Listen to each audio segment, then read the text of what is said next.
Benvidos ao programa de Curiosidades de Galicia. Bos días a todos e a todas. Hoxe encontrámonos aquí no programa de Curiosidades de Galicia, nunha pequena vila chamada Maceda. Ao meu lado atópase un habitante de Maceda. Como se chama? Manolo. Onde vive? Aquí no Encarguizoi. Vale. Sabes algunha curiosidade que hai aquí no entroido de Maceda? Bueno, o máis típico son os felos, agora Vale. no carnaval. E que é un felo? Un felo é un personaxe ben dun orixen xermánico que se chama fillón, que significa, pois, dar paus á xente. É dicir, fai... E fai A súa acción. travesuras co seu bastón á xente. Vale. Desde que ano existen os felos? Iso non é, os historiadores non dan unha data concreta. Estímase que será a partir do ano 1800, siglo XIX. Créese que aí en Castro de Escuadro, na época de Napoleón, e máis concretamente, máis cercas a nós, no ano 1830 e pico, nas guerras carlistas, deixaron aí unhas chaquetas aí en Castro, unhas chaquetas os carlistas, e a partir de aí dícese que esas chaquetas foi unha muestra para os felos. É dicir, por eso xurdiu esa tradición. Por eso se diu esa tradición. E outros argumentan que eran os vasallos dos pueblos os que se rebelaban contra os poderosos, os caudillos que había nestas zonas. O Castelo de Maceda, xente así de poderosa. Como vestían os felos? Os felos vestían con esa chaquetilla con adornos diversos de colores, a súa gravata pois de diferentes cores, unha camisa branca, e as medias de aí se diferencian dos peliqueiros e dos peliqueiros dos cigarros de Berín, en que esta xente, os cigarros e os peliqueiros ten unhas medias brancas e os felos ten as negras, e por encima das medias leva un calcetín branco, máis que nada para abrigarse tamén do frío. Sí, que fará frío. E leva botas altas porque o felo corría por os campos, por os camiños de barro, e non é tan fino como o zapato baixo dos pliqueiros ou dos cigarróns. E que levan na cara?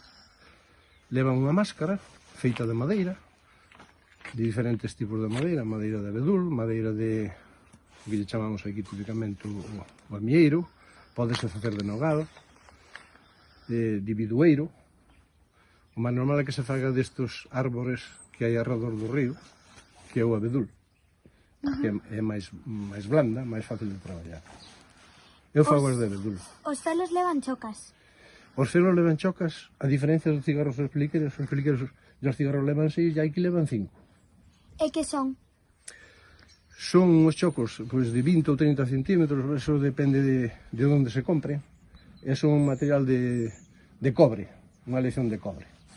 Vale. Por que se chaman así os felos? Felos, pois, felos porque son os personaxes intimidatorios, métense ca xente, non se poden meter a xente con eles, poden chamar de todo pero non tocarlle, impón respeto. E quen facía e fai os traxes? Aquí, en Tioira, en Maceda, hai algunha xente que agora dedicase a eso e foi a aprender a laza e a Berín. Antiguamente, pois, había xente que non sei como conseguiron eses traxes en Castro de Escuadro, en Xinzo, tiñan 4 ou 5 traxes e alquilábanos a toda a xente que quería alquilarlos. Cobraban un porcentaje, 100 pesetas a mellor, e vestíanse. A mellor puña un traxe, acababa de poñelo aquí e se vestía outro. Era unha continuación. Que sitios recorren anteriormente e posteriormente? Antes, pois, baixábase de Castro, Xinzo, aquí Carguizoi, Tioira, Xinzo da Costa, Palloso. Ahora, o recorrido é máis, digamos, máis influenciado por o Concello de Maceda, xa pon autobuses para desplazarse, entonces parten de Maceda, van a Escuadro e a partir de aí baixase por todo o valle hacia Maceda, remata outra vez en Maceda. E que diferencias hai entre os felos de antes e os de agora? Os felos de antes eran máis enxebres, había menos traxes, o que dicía antes, alquilábanse, quitábase un puño aos outros, ao mellor algún dormía hasta co traxe de toda a noite e volvía a continuar ao día seguinte. Corríase por as leiras, por as fincas, para atrapar a persona que querías que che dese diñeiro, unha peseta, 2 pesetas, Era para conseguir diñeiro. para conseguir diñeiro. Hoxe en día non. Hoxe en día é máis falcatroadas de meterse ca xente, levantarlle a falda ás mulleres, Diversión. Diversión, exactamente. Pois ata aquí a entrevista, damoslle as gracias e un saúdo desde o programa Curiosidades de Galicia. Moitas gracias a vos.